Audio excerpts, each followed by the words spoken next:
इन 3 महिलाओं को वट सावित्री का व्रत कभी नहीं रखना चाहिए। माता सावित्री ऐसी महिला से कभी खुश नहीं होते और घर में हमेशा दरिद्रता का माहौल बना रहता है। वैसे तो वट सावित्री का व्रत महिलाएं अपने पति की दीर्घा आयु के लिए रखती है, परंतु अगर इन 3 महिलाओं ने गलती से व्रत रख लिया है तो आपके पति की उम्र दीर्घ आयु की जगह काम हो जाएगी। इसका असर पूरे परिवार पर बना रहता है, इसलिए आप 10 से 12 मिनट का समय निकालकर जान लीजिए। अगर आपने गलती से भी वट सावित्री का व्रत रख लिया है या व्रत रखने की सोच रहे हैं तो उन महिलाओं को माता सावित्री के क्रोध का सामना करना पड़ सकता है और आपका व्रत खंडित हो जाएगा, आपके घोर पाप लगेगा। जाने कहीं आप भी इन 3 महिलाओं में से तो नहीं हैं। नमस्कार भक्तों, तो आज हम इस वीडियो में बात करेंगे उन 3 महिलाओं के बारे में। तो भक्तों, वीडियो के अंत तक बने रहना है, तभी हमें संपूर्ण जानकारी प्राप्त होगी।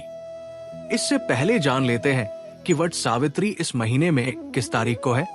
भक्तों, इस बार 2025 में वट सावित्री का व्रत सोमवार 26 मई को रखा जाएगा। ये दिन माता सावित्री रूप में भी मनाया जाता है। वट सावित्री व्रत विशेष रूप से विवाहित स्त्रियों द्वारा अपने पति की दीर्घायु और सुख समृद्धि के लिए किया जाता है। ये व्रत ज्येष्ठ मास की अमावस्या को किया जाता है और इसमें वट के वृक्ष की पूजा की जाती है। वट सावित्री व्रत की पूजा विधि, शुभ मुहूर्त और व्रत करने का तरीका विस्तार पूर्वक हम आपको बताएंगे। सबसे पहले ये जानेंगे कि वट सावित्री कीवर्ड सावित्री का शुभ मुहूर्त क्या है। 2025 में वट सावित्री व्रत की तिथि और शुभ मुहूर्त तिथि 26 मई 2025 सोमवार ज्येष्ठ अमावस्या। शुभ मुहूर्त पूजा का समय सुबह 4:50 से दोपहर 1:37 तक स्थानीय सूर्योदय के अनुसार हल्का भिन्न हो सकता है। अमावस्या तिथि प्रारंभ 26 मई 2025 को रात 11:27 बजे अमावस्या तिथि, समाप्त 27 मई 2025 को रात 9:08 पर। वट सावित्री व्रत की पूजा विधि, व्रत करने का तरीका, पोख प्रातः स्नान और संकल्प, सूर्योदय से पहले स्नान करें। व्रत का संकल्प ले। मैं अपने पति की दीर्घायु के लिए सावित्री की तरह व्रत करती हूँ। पूजन सामग्री: पीला वस्त्र, कलश, जल, मौली, कलावा, हल्दी, कुमकुम, अक्षत, फूल, धूप, दीपक, फल, मिठाई, कच्चा दूध, सूखा नारियल, 9 लड्डू, 7 प्रकार के अनाज, पंखा, हस्त पंखा, काले चने, त्रिंग। वट वृक्ष की पूजा: वट बड़ के वृक्ष के पास जाकर धागे से पेड़ को 7 या 108 बार परिक्रमा करते हुए बांधें। जल अर्पित करें, हल्दी, कुमकुम और चावल चढ़ाएं, दीपक जलाएं और प्रसाद अर्पित करें। वट सावित्री कथा का पाठ या श्रवण करें। सावित्री सत्यवान की कथा सुने या पढ़ें। सावित्री के तप और प्रेम की कथा सुननी आवश्यक है। ये कथा यमराज और सत्यवान से संबंधित है। 5 ब्राह्मणों या स्त्रियों को दान, वस्त्र, भोजन, पंखा, फल, अनाज आदि का दान करें। व्रत का समापन दिन भर व्रत रखें। कुछ महिलाएं निर्जल व्रत रखती हैं। पूजा के बाद फलाहार या व्रत का पारण करें। इस अवधि में पूजा अर्चना करना शुभ फलदायी होता है। वट सावित्री के दिन किए गए पूर्ण कर्मों का फल कई गुना बढ़ जाता है। इस दिन गंगा स्नान, दान, व्रत आदि माता सावित्री और बरगद वृक्ष पूजा विशेष रूप से शुभ मानी जाती है। तो चलिए भक्तों, अब जान लेते हैं, लेकिन आप सबको हम इस वीडियो में है बताने वाले हैं पहले कि ऐसी कौन सी महिलाएं हैं जिन्हें वट सावित्री व्रत नहीं रखना चाहिए। जो इस व्रत को ना रखें तो अच्छा है, नहीं तो आपको माता सावित्री के क्रोध का सामना करना पड़ सकता है। मान्यताओं के अनुसार आज हम जिन महिलाओं के बारे में बात करने वाले हैं, उन्हें वट सावित्री के व्रत से हमेशा दूर ही रहना चाहिए, नहीं तो आपके साथ कुछ बुरा हो सकता है। आपके पति किसी संकट में आ सकते हैं। तो चलिए जानते हैं दोस्तों। नंबर 1, शास्त्रों के अनुसार अगर कोई महिला या पुरुष वट सावित्री के व्रत को दिखावे के तौर पर करते हैं तो ये अच्छा नहीं माना जाता है। शास्त्रों में इसे व्रत को करने वाले पाप के भागीदार कहे जाते हैं। ऐसा करने से आप देवी देवताओं का मजाक ही नहीं उड़ाते, बल्कि आप पाप के भागीदार भी बनते हैं। माता सावित्री ऐसी महिलाओं से कभी प्रसन्न नहीं होते, बल्कि आपको बर्बाद कर देते हैं। साथ ही माता सावित्री तभी प्रसन्न होती है जब आप सच्चे दिल से उन्हें पुकारें। पूजा पाठ शास्त्रों का पालन करें। दोस्तों, नंबर 2, तलाकशुदा महिलाएं। शास्त्रों के अनुसार जो महिला शादीशुदा या पुरुष तलाकशुदा है, ऐसे अगर पति पत्नी में अनुमान होती है तो वो लोग वट सावित्री का व्रत कभी ना रखें। ऐसा करने से माता सावित्री भी खुश नहीं होती है। आपकी जानकारी के लिए बता दें, शादी 2 दिलों का बंधन है, जिसके बंधन में आजीवन रहना होता है। ना ही अलग अलग माता सावित्री टूटे हुए जोड़े को स्वीकार नहीं करते हैं। टूटे हुए जोड़े का व्रत रखना, पूजा पाठ करना शुभ नहीं माना जाता है, बल्कि माता सावित्री ऐसे लोगों से प्रसन्न नहीं होते हैं। सबसे ज्यादा अधिक प्रश्न ऐसे जोड़े से होते हैं जो साथ में पूजा पाठ करते हैं और बहुत ही शुभ वरदान देते हैं। ऐसे में माता सावित्री बहुत प्रसन्न होते हैं। इसलिए दोनों को मिलकर पूजा पाठ करना चाहिए, ना कि अलग अलग। दोस्तों, नंबर 3, चरित्रहीन महिलाओं को वट सावित्री का व्रत कभी नहीं रखना चाहिए।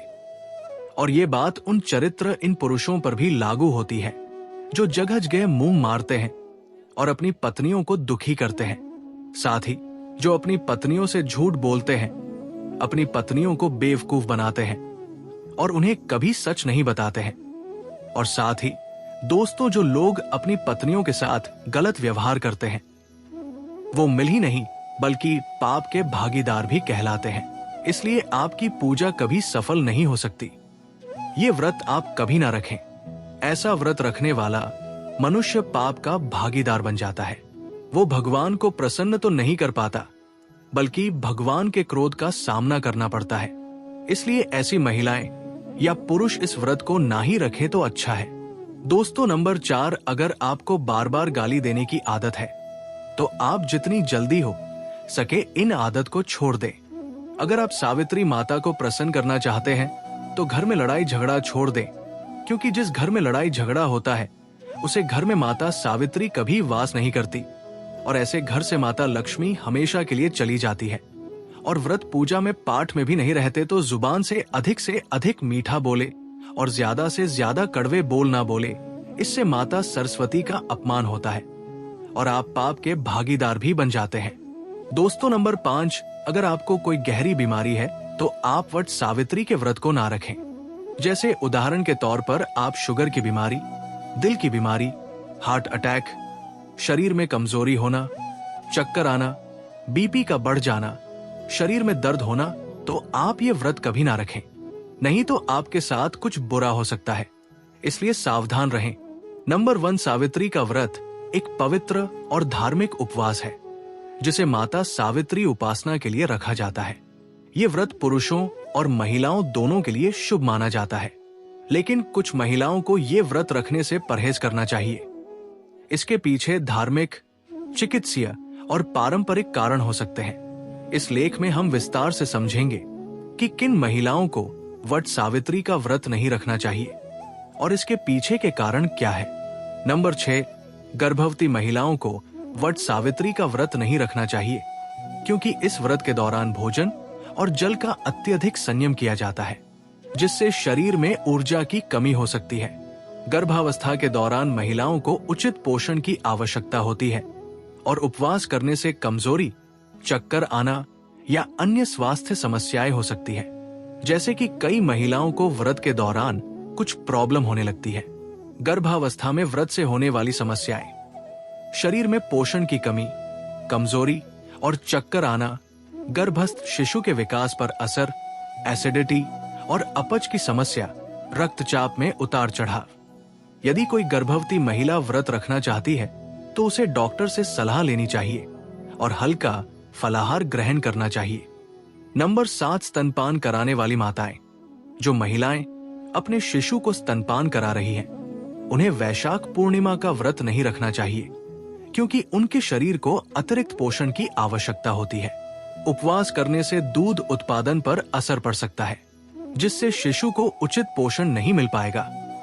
स्तनपान कराने वाली माताओं को व्रत से होने वाली समस्याएं, शरीर में पानी की कमी, दूध उत्पादन में कमी, थकान और कमजोरी, चिड़चिड़ापन और तनाव। यदि कोई स्तनपान कराने वाली महिला व्रत रखना चाहती है तो उसे फल, दूध और अन्य पौष्टिक आहार लेकर उपवास करना चाहिए। नंबर 8, गंभीर बीमारी से ग्रस्त महिलाएं। जो महिलाएं किसी गंभीर बीमारी से पीड़ित है, जैसे कि डायबिटीज, हृदय रोग, उच्च या निम्न रक्तचाप, किडनी संबंधी समस्या, उन्हें व्रत नहीं रखना चाहिए। इस व्रत में दिन भर उपवास करने से उनकी बीमारी बढ़ सकती है। गंभीर बीमारियों में व्रत रखने के दुष्प्रभाव: ब्लड शुगर लेवल में असंतुलन, कमजोरी और चक्कर आना, दवा का सही असर न होना, हृदय संबंधी समस्या बढ़ना। अगर कोई महिला बीमार होते हुए भी व्रत रखना चाहती है तो उसे डॉक्टर की सलाह अवश्य लेनी चाहिए। नंबर 9, अत्यधिक कमजोर और एनीमिया से ग्रस्त महिलाएं। जो महिलाएं अत्यधिक कमजोर हैं या उन्हें एनीमिया, खून की कमी है, उन्हें वट सावित्री का व्रत नहीं रखना चाहिए। लंबे समय तक भूखे रहने से शरीर में आयरन और अन्य पोषक तत्वों की कमी हो सकती है, जिससे उनकी स्थिति और बिगड़ सकती है। एनीमिया और कमजोरी में व्रत से होने वाली समस्याएं चक्कर आना और बेहोशी, हीमोग्लोबिन का स्तर और गिरना, थकावट और कमजोरी, चिड़चिड़ापन और तनाव। यदि कोई महिला व्रत रखना ही चाहती है तो उसे फलों, ड्राई फ्रूट्स और पौष्टिक आहार लेकर व्रत करना चाहिए। नंबर 10, मासिक धर्म पीरियड्स के दौरान महिलाएं। हिंदू धर्म में मासिक धर्म के दौरान महिलाओं के लिए कुछ विशेष नियम बनाए गए हैं। धार्मिक मान्यताओं के अनुसार मासिक धर्म के दौरान महिलाओं को व्रत रखने की सलाह नहीं दी जाती, क्योंकि इस समय शरीर कमजोर रहता है और उन्हें पर्याप्त पोषण की आवश्यकता होती है। मासिक धर्म में व्रत से होने वाली समस्याएं कमजोरी और थकावट, रक्त की कमी और चक्कर आना, सिर दर्द और पेट दर्द, हार्मोनल असंतुलन। यदि कोई महिला मासिक धर्म के दौरान व्रत रखना चाहती है तो उसे हल्का भोजन और पर्याप्त मात्रा में पानी लेना चाहिए। अगर आप फिर भी व्रत रखना चाहते हैं तो आप किसी दूसरी महिलाओं के द्वारा व्रत रखवाकर उनसे पूजन करवा सकते हैं। नंबर 11, मानसिक तनाव या डिप्रेशन से ग्रस्त महिलाएं। जो महिलाएं मानसिक तनाव, डिप्रेशन या अन्य मानसिक रोगों से ग्रस्त हैं, उन्हें व्रत नहीं रखना चाहिए। उपवास से शरीर में ग्लूकोज की कमी हो सकती है, जिससे मानसिक स्थिति और खराब हो सकती है। मानसिक तनाव और व्रत से होने वाली समस्याएं चिड़चिड़ापन और घबराहट, ध्यान केंद्रित करने में कठिनाई, सिर दर्द और नींद की समस्या, मानसिक संतुलन में अस्थिरता। यदि कोई महिला मानसिक रूप से परेशान होते हुए भी व्रत रखना चाहती है तो उसे हल्का आहार लेकर उपवास करना चाहिए। नंबर 12, बुजुर्ग महिलाएं। उम्रदराज महिलाओं को वैशाख पूर्णिमा का व्रत रखने से बचना चाहिए, क्योंकि इस उम्र में शरीर को अधिक पोषण और देखभाल की जरूरत होती है। लंबे समय तक भूखे रहने से उनकी सेहत पर बुरा प्रभाव पड़ सकता है। बुजुर्ग महिलाओं को वट सावित्री का व्रत नहीं रखना चाहिए।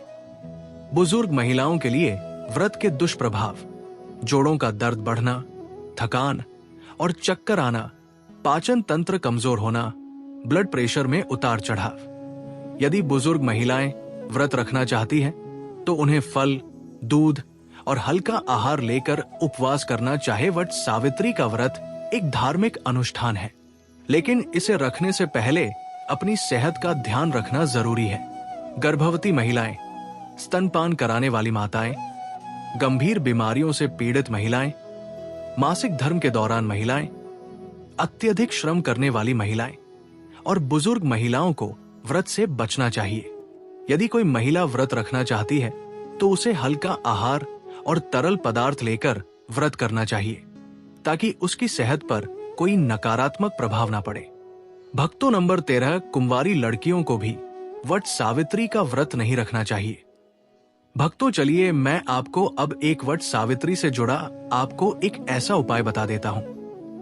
अगर जिसे हर एक सुहागन महिलाएं उसे दिन कर लेती हैं, तो समझो वो माता लक्ष्मी और माता सावित्री असीम आशीर्वाद प्राप्त करेंगे। जो महिलाएं होती है, उन महिलाओं को पूजा पाठ करते समय बस एक बात याद रखना है। आपको क्या करना है, जब भी आप पूजा पाठ करने जाएं, तो आपको आपका पूरा श्रृंगार, अन्य जो औरतों का 16 श्रृंगार होता है, और हो सके तो भक्तों आप जैसे 16 श्रृंगार कर रहे हैं, तो उसमें जो आपका सिंदूर होता है, हो सके तो आप उसे दिन अपना शादी वाला सिंदूर ही उसे करें और उसके बाद अपनी मांग को भरें। आपको क्या करना है कि आपका जो शादी वाला सिंदूर होता है, जो नॉर्मल सिंदूर होता है, उसमें आपको इसका थोड़ा सा हिस्सा मिला लेना है। अब उसके बाद उसे सिंदूर से ही आपको मांग भरनी है। कहा जाता है कि जो आपका शादी का सिंदूर होता है वो काफी ज्यादा शास्त्रों में शुभ बताया गया है। अगर आप कोई भी चीज त्योहार में उसे सिंदूर से मांग भरती है तो समझो आपके पति की उम्र आपसे दुगनी हो जाएगी। पूरे 16 श्रृंगार करने के बाद ही आपको पूजा पाठ आराधना करना है, क्योंकि 16 श्रृंगार पति की लंबी आयु के लिए पहने जाते हैं। इसी अवधि में आपको पूजा अर्चना करना है और अपनी जो भी मनोकामना है, इच्छा है, वो बोल देना है। इससे आपकी शीघ्र शीघ्र जल्द ही मनोकामना पूर्ण होगी। भक्तों, अब जान लेते हैं कि हमें पूर्णिमा व्रत तो रख लिया है, लेकिन हमें पूजा कैसे करनी है, पूजा के नियम क्या है, तो वो भी हम आपको इस वीडियो में बता देते हैं। अभी तक आपने वीडियो को लाइक ना किया हो तो वीडियो को लाइक कर दो। कमेंट बॉक्स में लिखना है जय भगवान विष्णु, जय माता लक्ष्मी। चलिए भक्तों, जान लेते हैं। बट सावित्री 2025 का व्रत और पूजा विधि हिंदू धर्म में अत्यंत महत्वपूर्ण मानी जाती है। इस दिन भगवान विष्णु की आराधना, पवित्र स्नान, दान और व्रत के माध्यम से पुण्य की प्राप्ति होती है। बट सावित्री व्रत दान के विशेष उपाय, वो तो भले ही आप पूजा पाठ ना करें, व्रत ना रखें, लेकिन आपने इस दिन धन के नियम का पालन कर लिया तो अपने संपूर्ण पूजा का जो लाभ होता है वो दान करने से ही प्राप्त हो जाता है। दान का हिंदू धर्म बहुत ही विशेष महत्व है। जरूरतमंदों को हमें दान करना है, और दान किस चीजों का करना है वो भी हम जान लेते हैं। जैसे कि शक्कर और तिल, इनका दान करने से अनजाने पापों से मुक्ति मिलती है। पंखा, गर्मी से राहत देने वाला पंखा दान करना अत्यंत शुभ माना गया है। चप्पल या जूते, जरूरतमंदों को चप्पल या जूते दान करने से पुण्य की प्राप्ति होती है। घड़ा या कुल्हड़, जल से भरा घड़ा या कुल्हड़ दान करने से देवी देवताओं की कृपा प्राप्त होती है। दूध और खीर, इनका दान करने से मां सावित्री माता का आशीर्वाद प्राप्त होता है। अन्न और वस्त्र, इनका दान करने से जीवन में सुख समृद्धि आती है। वट सावित्री व्रत महत्व, हिंदू धर्म में वट सावित्री व्रत का बड़ा ही विशेष महत्व है, क्योंकि ये वट सावित्री शुभ योगी के निर्माण के दौरान पड़ने वाली वट सावित्री है। इस दिन बरगद वृक्ष और सावित्री माता की विशेष पूजा के लिए समर्पित है। स्नान, दान और व्रत करने से जीवन में सुख, शांति और समृद्धि आती है। इसके अतिरिक्त ये दिन सावित्री माता की जयंती के रूप में भी मनाया जाता है, जिसे बट सावित्री कहा जाता है। इस प्रकार बट सावित्री व्रत और पूजा विधि न केवल धार्मिक दृष्टिकोण से महत्वपूर्ण है, बल्कि ये आत्मिक शुद्धि और सामाजिक सेवा का भी प्रतीक है। इस दिन को श्रद्धा और भक्ति के साथ मनाकर जीवन में सकारात्मक ऊर्जा और पुण्य की प्राप्ति की जा सकती है। आचार्य जी कहते हैं कि जो भक्त वट सावित्री के दिन गौ माता को हरा चारा खिला है, उसकी गरीबी हमेशा के लिए दूर हो जाती है। हर चरण केवल गौ माता के लिए बहुत फायदेमंद होता है, बल्कि ये आपके घर की खुशहाली का भी कारण बनता है। इस दिन गौ माता को हरा चारा खिलाने से आपके घर में सुख, समृद्धि और शांति का वास होता है। ये दिन विशेष रूप से आपके जीवन में खुशहाली का आगमन करता है और सकारात्मक ऊर्जा से भर देता है। भक्तों, दूसरी चीज है रोटी और गुड़ खिलाना। अब बात करते हैं रोटी और गुड़ की, खासकर उन लोगों के लिए जिन्होंने जीवन में कई परेशानियों का सामना किया है। अगर आप चाहते हैं कि आपके जीवन में कोई भी कष्ट, दुख या समस्या कभी ना आए, तो गौ माता को रोटी और गुड़ खिलाना ना भूलें। कहा जाता है कि इस दिन गौ माता को गुड़ खिलाने से सभी कठिनाइयां दूर हो जाती है और खुशहाली का वास होता है। इस दिन गौ माता को रोटी और गुड़ खिलाकर हम न केवल उन्हें आशीर्वाद देते हैं, बल्कि हमारे जीवन की हर परेशानी खत्म हो जाती है। गौ माता में सभी देवी देवताओं का वास होता है। जब हम गौ माता को सम्मान देते हैं और उन्हें आशीर्वाद प्राप्त करते हैं, तो वो हमारे जीवन को भी आशीर्वाद से भर देती है। ये दिन इसलिए आपका एक लाइक से उनकी मेहनत सरकार हो जाते हैं। और अगर आप इस चैनल पर नए हैं या अभी तक चैनल सब्सक्राइब नहीं किया है, तो अभी कर लो, बिल्कुल फ्री है। साथ ही वो बगल वाली घंटी भी दबा देना, ताकि अगली बार जब हम कोई नया वीडियो लाएं तो आपको सबसे पहले पता चले। आपका साथ हमारे लिए बहुत कीमती है। वीडियो के अंत तक बने रहने के लिए धन्यवाद।